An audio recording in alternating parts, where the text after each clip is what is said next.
ഞാൻ എൻ്റെ ശരീരം കൊടുക്കേണ്ടി വരും എന്നുള്ളൊരു ആശങ്ക കൊണ്ട് മാത്രം ഈ പറയുന്ന ആളുകൾക്ക് നമ്മളിത് പറഞ്ഞതിന് ശേഷവും വലിയ വലിയ സ്ഥാനങ്ങൾ നൽകുന്ന അവസ്ഥ. എനിക്ക് കേരളത്തിലെ പ്രമുഖനായ ഒരു യുവ നേതാവിൽ നിന്ന് വളരെ മോശമായിട്ടുള്ള അനുഭവങ്ങൾ ഉണ്ടായിട്ടുണ്ട്.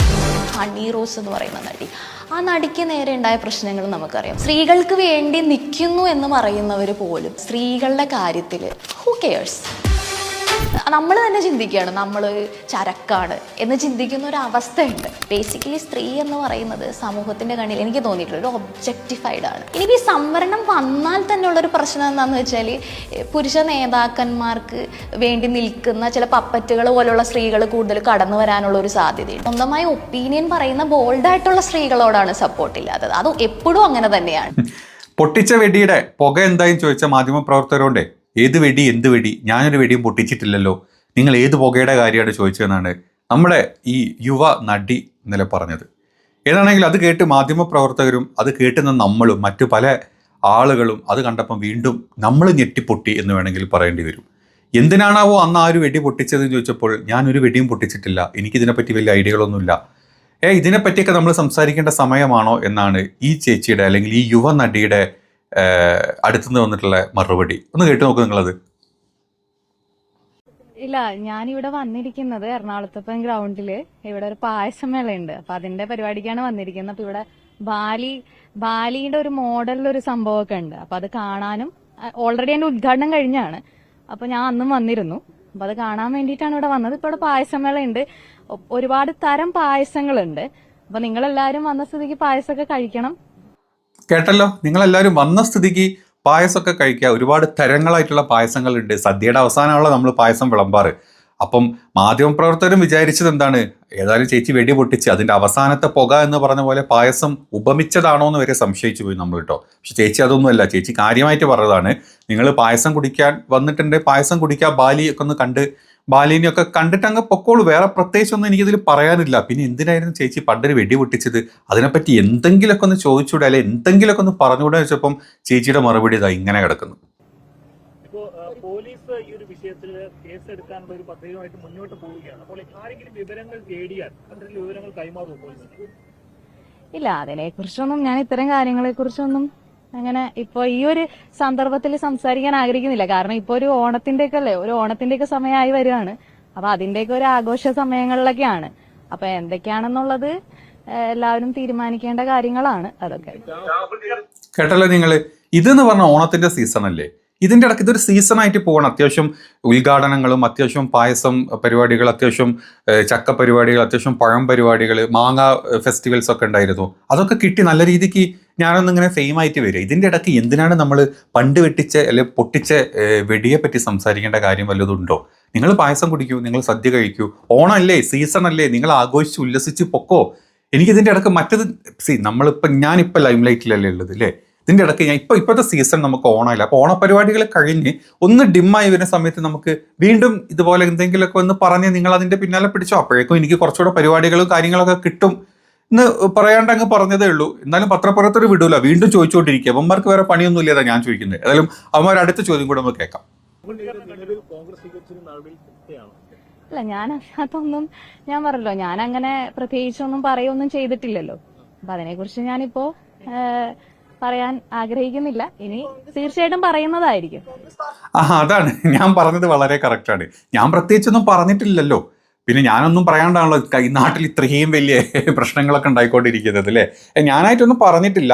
ഇപ്പം ഏതായാലും ഇങ്ങനെയൊക്കെ അങ്ങ് പൊക്കോട്ടെ. ഞാൻ പിന്നെ പറയാം. ഞാൻ പറഞ്ഞ പോലെ ഈ സീസൺ ഒന്ന് കഴിഞ്ഞോട്ടെ. ഓണത്തിൻ്റെ ഉദ്ഘാടന പരിപാടികളും മറ്റ് ചക്ക, മാങ്ങ, തേങ്ങ, പായസം, സദ്യ, ഇതൊക്കെ ഈ ഒരു സീസണൊക്കെ കഴിയുമ്പം അന്ന് ഞാൻ വേറെ എന്തെങ്കിലുമൊക്കെ ആയിട്ട് വരാം. അന്ന് നിങ്ങൾ എൻ്റെ കൂടെ വന്നോളൂ, ഞാൻ അന്ന് ബാക്കി പറയാം. ഇപ്പം എനിക്ക് ഈ പറഞ്ഞതിനെ പറ്റി ഒന്നും പറയാനില്ല എന്നാണ് ചേച്ചിയുടെ അഭിപ്രായം. എന്നാലും പത്രപ്പുറത്തൊരു വിടൂല, ഇവന്മാർ വീണ്ടും അടുത്ത ചോദ്യങ്ങൾ ചോദിച്ചുകൊണ്ടിരിക്കുകയാണ്. കേട്ടു നോക്കുന്നു.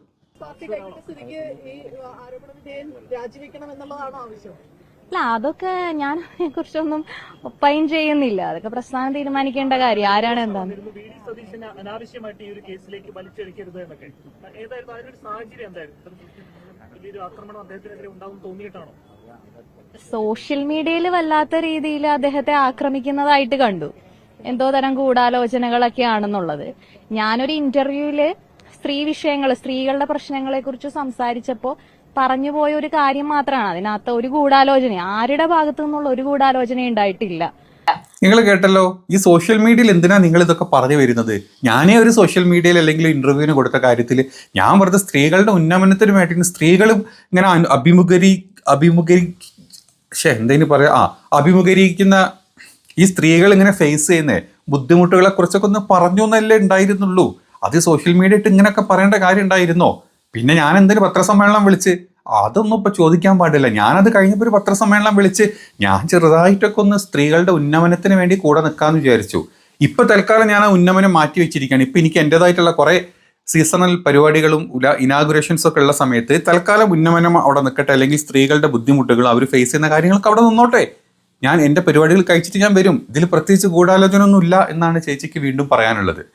എന്നാലും പത്രക്കാർ വിടില്ല. വീണ്ടും അടുത്ത ചോദ്യം. അപ്പൊ അതുകൊണ്ട് അത് ഞാനൊന്ന് വ്യക്തമാക്കി എന്ന് മാത്രമേ ഉള്ളൂ. ഒരു വ്യക്തിയെ വെറുതെ മനസ്സാവാച കർമ്മണ അറിയാത്ത ഒരു കാര്യത്തെക്കുറിച്ച് ഒരു വ്യക്തിയെക്കുറിച്ച് പറയുന്നത് കേട്ടപ്പോൾ ഒരു വിഷമം തോന്നി. അതുകൊണ്ട് ഒരു എക്സ്പ്ലനേഷൻ ഇട്ടു എന്ന് മാത്രമേ ഉള്ളൂ. മനസ്സാ വാച കർമ്മണ വ്യക്തി അറിയാത്ത കാര്യങ്ങളോ? പക്ഷെ ചേച്ചി ഇങ്ങനെ അല്ലല്ലോ മുമ്പ് പറഞ്ഞിരുന്നത്. ചേച്ചി എന്നല്ലേ പറഞ്ഞത് ഞാൻ 2-3 വട്ടം VD സതീശന് കത്ത് കൊടുത്തു അല്ലെങ്കിൽ പരാതി പറഞ്ഞു എന്നൊക്കെ. VD സതീശനും ഒന്ന് പറഞ്ഞിരുന്നല്ലോ അത്.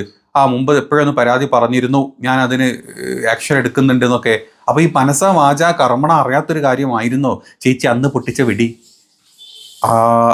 ആണോ? നമ്മളെ സംശയം മാത്രം കേട്ടോ, ഇതൊക്കെ വെറും സംശയങ്ങൾ മാത്രമാണ്. ചേച്ചി എന്നെ വന്ന് പറയുന്നു, നാളെ തിരിച്ചു പറയുന്നു, മറ്റന്നാൾ വേറെ വല്ലതും പറയാന്ന് പറയുന്നു. അതുകൊണ്ട് വരുന്ന സംശയങ്ങൾ മാത്രമാണ്. അപ്പൊ ഇതൊന്നും ആരും അറിഞ്ഞിട്ടില്ല അല്ലേ? നമ്മൾ പരാതി കൊടുത്തു, ഞാൻ പ്രസ്ഥാനത്തിൽ പരാതി കൊടുത്തു, പ്രസ്ഥാനം തീരുമാനിക്കട്ടെയൊക്കെ എന്ന് അന്ന് പറഞ്ഞിരുന്നു. ഏതാണെങ്കിലും സതീശനൊന്നും അറിഞ്ഞിട്ടില്ല എന്നാണ് ഇപ്പം നമ്മുടെ യുവ നടി പറഞ്ഞിട്ടുള്ളത്. ശരി, താങ്ക് യു. Thank you. ശരി. അതത്രയേ ഉള്ളൂ, വേറെ കുഴപ്പമൊന്നുമില്ല. ഞാൻ താങ്ക് യു പറഞ്ഞില്ല. ഞങ്ങൾ എന്നെ വിട്ടേക്ക്. ഞാൻ അടുത്ത പരിപാടി, എനിക്ക് അപ്പുറത്ത് സദ്യയുടെ ഒരു പായസക്കൂട്ടിൻ്റെ ഒരു ചെറിയ പരിപാടികളുണ്ട്. അതും കൂടെ പോയിട്ട് അവിടെ സദ്യയിൽ വിളമ്പുന്ന സാമ്പാറിൽ മുറിച്ചിട്ട കഷ്ണങ്ങളുടെ എണ്ണത്തിനെ പറ്റി കൂടുതലായിട്ട് സംസാരിക്കാനുണ്ട് എന്നുള്ള ഒരു പരിപാടിക്ക് പോവുകയാണ്. അപ്പോൾ ഇനി അവിടെ വെച്ച് കാണാം. അവിടെ വന്നു കഴിഞ്ഞാൽ നിങ്ങൾ സദ്യനെ പറ്റി ചോദിക്കാവൂ. ഇവിടെ പായസമായിരുന്നു. എങ്ങനെയുണ്ട് അവസ്ഥ? ഇതാണ് കാര്യം.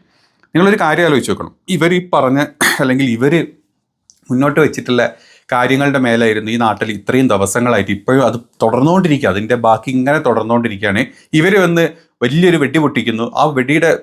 ആ പൊട്ടിയ വെടിയുടെ പിന്നാലെ മറ്റു ചില ആളുകൾ വന്ന് മറ്റു ചില വെടികൾ പൊട്ടുന്നു.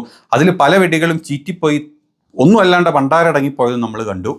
അതിൻ്റെ പിന്നിൽ പ്രവർത്തിച്ച പല ഗുണ്ടന്മാരെയും നമ്മൾ കണ്ടു, ഗുണ്ടികളെയും നമ്മൾ കണ്ടു, എല്ലാം നമ്മൾ കണ്ടു. അതൊക്കെ അങ്ങനെ കഴിഞ്ഞ് അതൊക്കെ ഒരു സൈഡിൽ ഇങ്ങനെ മാറി നിൽക്കുന്ന സമയത്ത് ഇതിൻ്റെയൊക്കെ അവസ്ഥ, അല്ലെങ്കിൽ ഇതിൻ്റെ ആഫ്റ്റർ എഫക്റ്റായിട്ട് ഈ രാഹുൽ മാങ്കൂട്ടത്തിനെ പോലെ ഒരാളുടെ എന്താ പറയുക പ്രസിഡന്റ് സ്ഥാനം നഷ്ടപ്പെടുന്നു.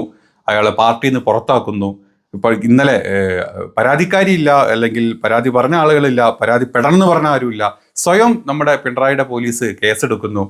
ഈ അവസ്ഥയിൽ എത്തിയ സമയത്ത് ഇതിനെപ്പറ്റി എന്താണ് അഭിപ്രായം ചോദിച്ചു കഴിഞ്ഞാൽ എനിക്കിതിനെപ്പറ്റിയൊന്നും അറിയില്ല. നിങ്ങൾ എന്തൊക്കെ ഈ പറയുന്നത്? നിങ്ങൾ പായസം കുടിച്ചു പോ, നിങ്ങൾ സദ്യ കഴിച്ചിട്ട് പോ, നിങ്ങൾ ചക്ക തിന്നിട്ട് പോ എന്ന് പറഞ്ഞാൽ എങ്ങനെ ഉണ്ടാവും? ഇത് കേൾക്കുന്ന ഒരാൾക്ക് അന്ന് ഇത് കേട്ട് ഇത്രയും ദിവസം ഇതിനെ ഫോളോ അപ്പ് ചെയ്ത് അല്ലെങ്കിൽ ഇതിൻ്റെ കാര്യങ്ങൾ നോക്കി വന്ന് അവസാനം ഇവരുടെ വായിൽ നിന്ന് ഇങ്ങനത്തെ ഒരു വർത്താനം കേട്ട് കഴിഞ്ഞാൽ നിങ്ങളൊക്കെ ചിരിച്ചു തള്ളുവോ? അതോ ഒന്ന് ഒരു വെടി പൊട്ടിക്കാൻ നിങ്ങൾക്ക് തോന്നുമോ? നിങ്ങൾ പറ. ഇത് കേൾക്കുന്ന ഒരാൾക്കാരുടെ അവസ്ഥ എന്തായിരിക്കും? കാരണം ഇവരിത് പറഞ്ഞതിന് ശേഷമാണ് ഒരു യുവ പ്രവാസി എഴുത്തുകാരി എന്ന് കുറേ കാര്യങ്ങൾ പറഞ്ഞത്. അവരും പറഞ്ഞത് എനിക്ക് കുഴപ്പങ്ങളൊന്നും ഉണ്ടായിട്ടില്ല, സ്ത്രീകൾക്ക് വേണ്ടിയിട്ടാണ് ഞാൻ പുറത്തോട്ട് വന്നത് എന്ന് പറഞ്ഞ് മാളത്തുനിന്ന് പുറത്തോട്ട് വന്ന ഒരു യുവ എഴുത്തുകാരി തിരിച്ച് മാളത്തിലോട്ട് കയറി. പിന്നെ പുറത്തോട്ട് വന്നിട്ടുമില്ല, ഒന്നും പറയാനുമില്ല. അതിനുശേഷം മറ്റൊരു എന്താ പറയുക, നമ്മുടെ അവന്തിക എന്ന് പറഞ്ഞിട്ടുള്ള മറ്റൊരു ഇര ചാടി വന്നു, എന്തൊക്കെയോ പറഞ്ഞു. അതിന് തിരിച്ച് അങ്ങോട്ട് ചോദിച്ചപ്പം അതിനൊരു മറുപടിയും ഇല്ലാണ്ട് അത് അവിടെ ഇട്ടേക്ക് പോവുകയും ചെയ്തു. അപ്പൊ ഇതൊക്കെ എന്തിന്റെ പേരിലാണ് നിങ്ങൾ ഇത് സംസാരിക്കുന്നത്, അല്ലെങ്കിൽ എന്തെങ്കിലും ബേസ് ഇതിലുണ്ടോ എന്ന് ചോദിക്കുമ്പം അവരാകെ നട്ടം തിരിഞ്ഞ് കളിക്കുന്ന ഇന്റർവ്യൂസാണ് നമ്മൾ ലാസ്റ്റിലോട്ട് കണ്ടത് അല്ലേ? അവരെ ഫോൺ സംഭാഷണവും കാര്യങ്ങളും നമ്മൾ ലാസ്റ്റിലോട്ട് കണ്ടു. അവർക്കൊന്നും പറയാനില്ല. അവള് കഷ്ടപ്പെട്ടു പോയി, അറിയാണ്ട് പറഞ്ഞു പോയതാണ് എന്നുള്ള അവസ്ഥയിലോട്ട് എത്തി. ഇപ്പം അവരുടെ തലയും കാണാനില്ല. പിന്നെ നമ്മുടെ മരമുറി ചാനൽ കൊണ്ടുവന്നിട്ടുള്ള കുറച്ച് വോയിസ് ക്ലിപ്പുകൾ മാത്രമാണ്. ആ ക്ലിപ്പ് ഉണ്ടാക്കിയത് ആരാണെന്നോ അവർക്ക് മാത്രമേ അറിയത്തുള്ളൂ. പിന്നെ മരമുറി മുട്ടയായതുകൊണ്ട് തന്നെ മുട്ടയിൽ എന്ത് കൂട്ടോത്രം ചെയ്ത് എന്ത് ചെറ്റ പരിപാടിക്ക് നിൽക്കും എന്ന് നമുക്ക് അറിയുന്നതും ആ മുട്ട എത്രത്തോളം പൊട്ടും എന്നുള്ളതും നമുക്കറിയാം. അപ്പം അതങ്ങനെ കിടക്കുന്നു. ഇത്രയും വെടികൾ പൊട്ടിച്ച് ഇങ്ങനെ ഇവിടെ ഇങ്ങനെ മൊത്തത്തിൽ ഭൂകമ്പത്തിന്റെ പുക വരുത്തിയ അവസ്ഥയിൽ ഇവരോട് ചോദിക്കുമ്പോൾ പറയണത് എനിക്കിതൊന്നും അറിയില്ല, ഞാൻ ഇതൊന്നും ഉദ്ദേശിച്ചതല്ല എന്നാണ് പറയുന്നത്. ചേച്ചിക്ക് ഏതായാലും നല്ല കൂടുതൽ പ്രോഗ്രാമും കാര്യങ്ങളൊക്കെ കിട്ടുന്നുണ്ട്. നോക്കി നിങ്ങൾ എന്ത് രസമുള്ള പ്രോഗ്രാമുകളൊക്കെ ഇപ്പൊ കിട്ടുന്നത്. സൗന്ദര്യം അങ്ങനെ ഭയങ്കര സുന്ദരിയാണോ ഞാൻ? സുന്ദരിയാണോ മെസ്സേജ് ഒക്കെ വന്നേ? ഷോ എനിക്ക് സൗന്ദര്യം, എൻ്റെ ഈശ്വര എനിക്ക് എന്തിനും ഇത്ര സൗന്ദര്യം തന്ന്, എനിക്ക് സൗന്ദര്യം തന്നോണ്ടാണ് എനിക്ക് മെസ്സേജ് വന്നതെന്നാണ് അവിടെ അപ്പുറത്തുള്ളവർ ചോദിച്ചത്. ആണോ, സൗന്ദര്യം കൊണ്ടാണോ എനിക്ക് മെസ്സേജ് വന്നത്? എനിക്ക് ഇങ്ങനത്തെ സൗന്ദര്യം മൂത്തിട്ടാണ് എനിക്കൊരു ഇങ്ങനെ ആളുകൾ എന്നെ പിന്തുടരരുതിട്ടോ, എനിക്ക് ഭയങ്കര ബുദ്ധിമുട്ടുണ്ട്. പിന്നെ വേറൊരു കാര്യം, ഇവർ ഈ യുവനടി അല്ലെങ്കിൽ പുതിയ നായിക എന്നൊക്കെ പറഞ്ഞ് ഇവർ പറഞ്ഞ ഏതൊക്കെ സിനിമകളൊക്കെ പറഞ്ഞു, ഇതിലൊന്നും നോക്കിയിട്ട് ഇവരെ നായിക പോയിട്ട് അതിലൊരു വാലറ്റത്തിൽ പോലും ഈ പറഞ്ഞ ആളെ കാണുന്നില്ല. ഇത് ഏത് യുവനടിയാണ്, ഏത് സിനിമയിലാണ് അഭിനയിച്ചതെന്ന് എങ്ങനെയൊക്കെ തപ്പിയിട്ട് കിട്ടുന്നില്ല. അത് നിങ്ങൾക്ക് കിട്ടുകയാണെങ്കിൽ നിങ്ങളൊന്ന് പറഞ്ഞു തന്നാൽ വളരെ നല്ലതായിരുന്നു. ചേച്ചി ഭയങ്കരമായിട്ട് ഇത് എൻജോയ് ചെയ്യുന്നുണ്ട് എന്നുള്ളത് ഇപ്പൊ നമുക്ക് എല്ലാവർക്കും അറിയാം. അതാണ്. ദാഹിക്കുന്നുണ്ടാ?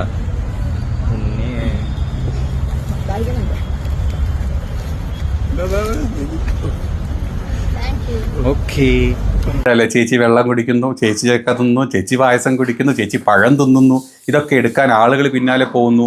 ഇതൊക്കെ പോരെ, ഇനി വേറെ എന്ത് വേണമല്ലോ ഒരാൾക്ക്? ഇതൊക്കെ മതി. ഇതിന് വേണ്ടിയിട്ടല്ലേ നമ്മൾ ഇത്രയും കഷ്ടപ്പെട്ട് ഇത്രയും കാര്യങ്ങളൊക്കെ ചെയ്തുകൊണ്ടിരുന്നത്. അപ്പൊ അതിന്റെ ഇടയ്ക്ക് നിങ്ങൾ വന്നിട്ട് വേറെ ചോദ്യങ്ങൾ ചോദിക്കണ്ടോ? ചേച്ചി അങ്ങ് എൻജോയ് ചെയ്യാണ്. പിന്നെ കുറെ പേര് ഇവിടെ വസ്ത്രധാരത്തിന് പറ്റിയ കുറ്റം, അതിന്റെ കാര്യമൊന്നുമില്ല. നമ്മൾ ഇതല്ല, അതിന്റെ അപ്പുറത്തെ വസ്ത്രം ഇട്ട ആൾക്കാർ അവരുടെ ഇഷ്ടമാണ്. ഇന്ത്യ മഹാരാജ്യമാണ്, അവർക്ക് എന്ത് വസ്ത്രം ഇടാം. ബാക്കിയുള്ള ആൾക്കാർ അല്ലാത്ത രീതിയിൽ പറയിപ്പിക്കാത്ത രീതിയിലുള്ള ഏത് വസ്ത്രങ്ങളും അവർക്ക് ഇടാം. അതിന് നിങ്ങൾ എന്തിനാണ് ഇവരെ പറ്റി ഇങ്ങനെയൊക്കെ പറയുന്നത്? ഇങ്ങനത്തെ വസ്ത്രങ്ങളൊക്കെ ഒരാൾക്ക് ഇട്ടൂടെ?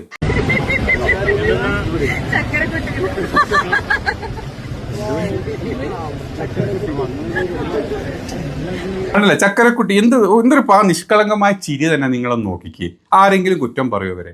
ഈ പാവത്തിന് ഇങ്ങനെ ആ വസ്ത്രങ്ങളൊക്കെ അതിൻ്റെ വഴിക്കിട്ടോട്ടെ, ഒരു കുഴപ്പമില്ല. വസ്ത്രങ്ങളൊക്കെ അവരുടെ ഇഷ്ടമാണ്, അവരുടെ താല്പര്യമാണ്. പിന്നെ അവർ സിനിമയിൽ അഭിനയിക്കുന്നു, അവർ അഭിനയിക്കാൻ വേണ്ടി പോവുമായിരിക്കും. അതിൽ അഭിനയിച്ചതായിട്ടൊന്നും കണ്ടില്ല കാര്യമായിട്ട്. അപ്പോൾ ഇത്രയും സിനിമയിലൊക്കെ ഇങ്ങനെ നിറഞ്ഞു നിൽക്കണമെങ്കിൽ ഇത്തരത്തിലുള്ള കുറച്ച് വസ്ത്രങ്ങളൊക്കെ ഇട്ട് കഴിഞ്ഞാൽ തന്നെ കുറച്ച് ആൾക്കാർ, അല്ലെങ്കിൽ നമ്മളെ നീലക്കുഴിയിലും നമ്മളവരൊക്കെ ഇവരുടെ പിന്നാലെ പോകണമെങ്കിൽ ഇങ്ങനെയൊക്കെ തന്നെ വരണം. അല്ലാണ്ട് കംപ്ലീറ്റ്ലി നിങ്ങൾ മൂടിക്കെട്ടി ഒരു സിനിമാ നടി എന്ന് പോയ ഒരു നീലക്കുഴിയിലും നിങ്ങളുടെ പിന്നാലെ വരാൻ പോകുന്നില്ല. അപ്പം ഇങ്ങനെയൊക്കെ ഇറങ്ങിക്കഴിഞ്ഞാൽ തന്നെ ഈ ആൾക്കാർ ഈ ക്യാമറയും വെച്ച് നിങ്ങളുടെ പിന്നാലെ വരിക എന്നുള്ളത് വ്യക്തമായിട്ട് അറിയാം.